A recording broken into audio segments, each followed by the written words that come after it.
The second piece of it is alignment. And alignment is are all the stakeholders on both sides of the equation. Are your board of directors, your investors, your co-founders, your employees, your spouse, your Sure, significant other. sure. You have alignment of interests on one side of the equation.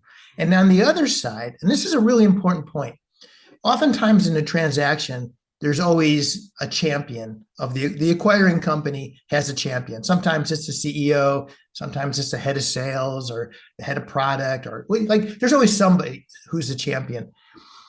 And most, especially inexperienced CEOs, rely on the champion of the acquiring company to build alignment internally from the acquiring company's perspective. Okay. And we have a different point of view, which is you can't outsource.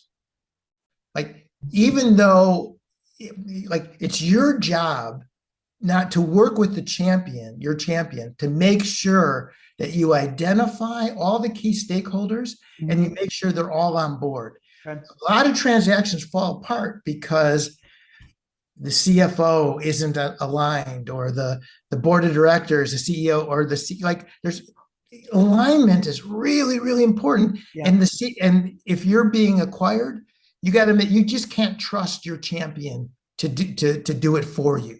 Got it.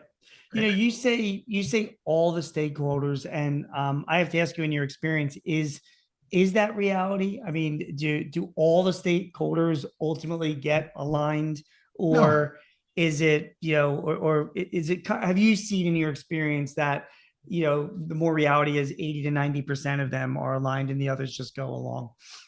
of course, human nature, right? Right. But Right. you got to have enough. Like, the question is, who can kill it? Yes. Because there are stakeholders and there are stakeholders, right? Right, right. And look, you're going to be spending an enormous amount of time, like going through a transaction.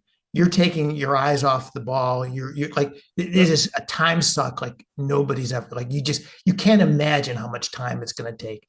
And so you want to, if you're going to invest that amount of time, energy, and this is your baby, your Yeah. lifeblood, like this is your future. Like, there's some things you just can't outsource. So Okay. alignment.